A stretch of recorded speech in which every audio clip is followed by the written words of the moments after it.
Getting my life together challenge டே 20.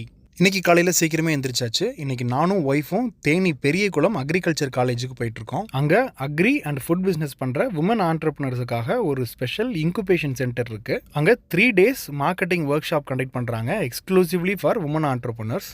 ராஜீஸ் கிச்சனை ரெப்ரசென்ட் பண்ணி அங்கே கலந்துக்கிறாங்க. அவங்கள ட்ராப் பண்ணுறதுக்காக இன்றைக்கி நான் போயிருக்கேன். நானும் சரி, ராஜாத்தியும் சரி, 2 பேருமே பிஸ்னஸ் பேக்ரவுண்ட்லேருந்து வந்தவங்க கிடையாது. 2 பேருமே ஃபர்ஸ்ட் ஜென்ரேஷன் ஆண்டர்ப்ரனர்ஸ். ஸோ எங்கெல்லாம் கற்றுக்கிறதுக்கு வாய்ப்பு இருக்கோ அங்கெல்லாம் தேடி போய் கற்றுப்போம். 2020 எதுவுமே தெரியாமல் ஆக்சிடென்டலாக ஒரு பிஸ்னஸ் ஸ்டார்ட் பண்ணாலும் ஒவ்வொன்றா நாங்கள் கற்றுக்க போய் தான் இன்றைக்கி அதை ஒரு 8 figure ரெவன்யூ பண்ணுற கம்பெனியாக மாற்ற முடிஞ்சது. அடுத்த 2 வருஷத்தில் அதை 9 figure மாற்றணும் அப்படிங்கிறதுக்காக தான் ஓடிட்டு இருக்கோம். ராஜத்தியை ட்ராப் பண்ணிவிட்டு 2 ஃப்ரெண்ட்ஸை பார்த்துட்டு நான் திண்டுக்கல் வந்துட்டேன். எனக்கு ஒர்க் இருந்தது. அவங்க வந்ததுக்கப்புறமா அவங்கள கூப்பிட்டு வீட்டுக்கு போகலாம் அப்படின்னு வெயிட் பண்ணிட்டு இருந்தேன். ஸோ 7 மணிக்குள்ளே வீட்டுக்கு போக முடியல.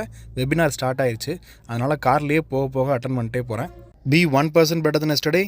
See you tomorrow.